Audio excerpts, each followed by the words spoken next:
To my YouTube channel. કેમ છો? મજામાં છે. ફરી એક નવા વિડીયોમાં હાર્દિક સ્વાગત છે. તો આજે આપણે વિડીયોની શરૂઆત વાડીથી કરી નાખીને જે આપણે કાલ ટપક ફિટ કરી એમાં રાતે કૂતરા સાળી આવી જતા એટલે ટપક કાપી નાખી છે. તમને પણ દેખાડું કઈ રીતે કાપી નાખી. જે આપણે આ કાલ ખેતરમાં ટપક પાથરી એમાં જાવીને આપણે આ ટપક બધી કાપી નાખીને વીખી નાખી. આપણને એવી કાંઈ ખબર તો હોય નહીં, નકર આપણે હા ધ્યાન રાખો તો આવી, બાકી આપણને ખબર નહોતી એટલે કાપી જશે. એ બનારો તમને પણ દેખાડું. અહીંયા એક લગભગ તે કાપી નાખેલી જાવે કાપી નાખી છે. જો ભાઈ આ રીતે ટપકની નળી કાપી નાખી છે ને આપણે એના બટકાથી હાંધો માર્યો છે. બાકી જો તમને આ દેખાય એ રીતે કાપી નાખેલ છે. અને આ નોઝર બોઝર બધું વીખી નાખેલ છે. જાવે કાપી નાખી, ઘણું નુકસાન કરી નાખ્યું છે આપણે. પણ હવે આપણે હાંધો ને એવું તો કરવું પડશે, આમાં તો હાલશે નહીં કાંઈ. પછી તો આપણે સલું થાય. સકાસા પહેલાં તો આવડાએ બધું કાપી નાખ્યું. જો તમને આ રીતે બધું કાપી નાખ્યું છે આપણી નોઝરું ને એવું બધું. આ કોને કાપી દઉં એ કાંઈ સમજાતું નથી. જોવો તમે, આપણને કાંઈ ખબર વિનાનું જ કાપી દઉં ને આ રીતે બધું કાપી દેલા છે. હવે બાહી આને આપણે હાંધાને એવું તો બધું વ્યવસ્થિત રીતે કરવું જ પડશે.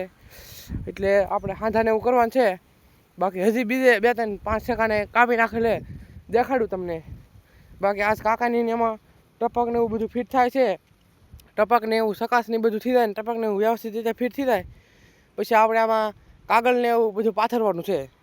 અહીંયા જો બીજો હાંધો તમે જોઈ શકતા છો. આ રીતની બધી કાપી નાખેલ છે. બાકી અહીંયા પણ ત્રીજો હાંધો છે. જો આપણે આ રીતની આપણે બધી ફિટ કરેલ છે. અને હવે આપણે જવાનું છે કાકાને એમાં જે આ ટપકને એવું બધું ફિટ કરેલ છે ને એમાં આપણે હવે જવાનું છું. એને પણ આપણે કંઈક મદદ કરવા જવું પડશે. એટલે ના જવાનું છે બનારો તમને પણ દેખાડું કઈ રીતનું છે બધું. તો ફાઇનલી મિત્રો આપણે કાકાના ખેતરમાં આવી જશે અને આવડાએ પણ ટપકની નળી ફિટ કરે છે. તમને પણ દેખાડું. એને ઘણી ફિટ કરી નાખી છે. હવે એકાદું પાળો ને એવું બધું બાકી રહ્યું છે. અને એવડા આ રીતની અહીંયા ટપકની નળી ફિટ કરે છે. તમે જોઈ શકતા છો. આવડા એન્કર તો બધે કરી નાખેલ છે. બાકી આ એક પાળો રહો છે. આ રીતે કરે છે એ ટપકની નળીઓ ફિટ.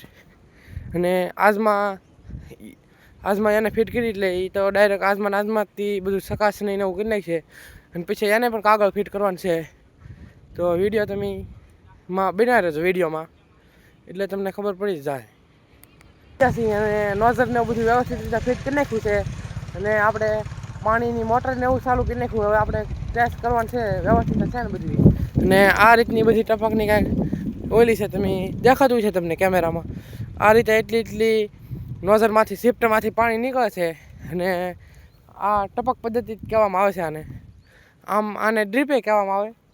પણ આ રીતની બધી પ્રોસેસ હોય છે આમાં. ટીપું પાણી પડે અને આખો પાળો આપણે ભીનાડવાનો છે. અને આની ઉપર પછી આપણે કાગળ ફિટ કરવાનું છે. અને જે આ ટપકને એવી છે એ આપણે ચેક કરવાનું છે વ્યવસ્થિત રીતે. બધે પાણી પડે છે નહીં તો આપણે એ કામ કરીએ છીએ. બાકી આપણે જે પૂછડે લીરાને એવું બાંધવા છે એટલે વ્યવસ્થિત રીતે બધું રેડી થઈ જાય. ભાઈ આપણે આપણા કવાથી ફિલ્ટરને એવું બધું વ્યવસ્થિત રીતે ફિટ કરી નાખ્યું છે. પણ હાંધા છે એટલે પાણી બહુ લીકેજ થાય છે. અને આપણી પાસે અત્યારે કાંઈ વ્યવસ્થા નથી એટલે આપણે હાંધા હળિયા કર્યા છે. આ રીતનું બધું છે. આપણે માઇન્ડ આ બધું રાખેલું છે.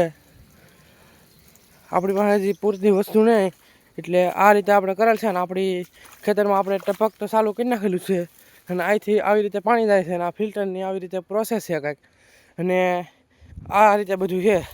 અને ના ટપક ચાલુ કરી નાખેલ છે. આપણે જે આપણે સાળિયાને કાપી નાખેલ છે એ ટપક આપણે બધું વ્યવસ્થિત રીતે ટપપટીને એવું બધું મારી દીધું છે.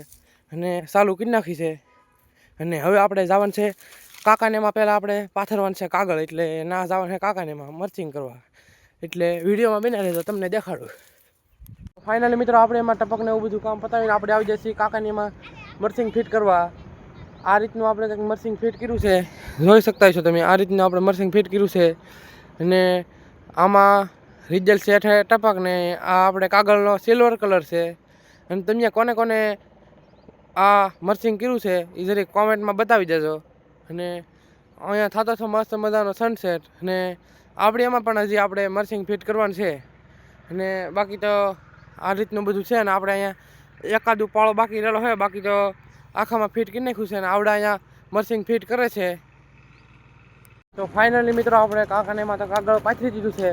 બાકી આપણે એમાં કાગળ પાથરવા જવાનો કંઈ ટાઈમ રહે નહીં. અત્યારે અંધારું થવા આવ્યું છે. દી બધું હાથમી જુ. બાકી હવે આપણે જવાનું છે ઘરે. બાકી વિડીયો સારો લાગ્યો હોય તો લાઈક શેર કોમેન્ટ અને સબસ્ક્રાઈબ કરજો. મળીએ નવા વ્લોગમાં. ત્યાં સુધી બધાને બાય બાય.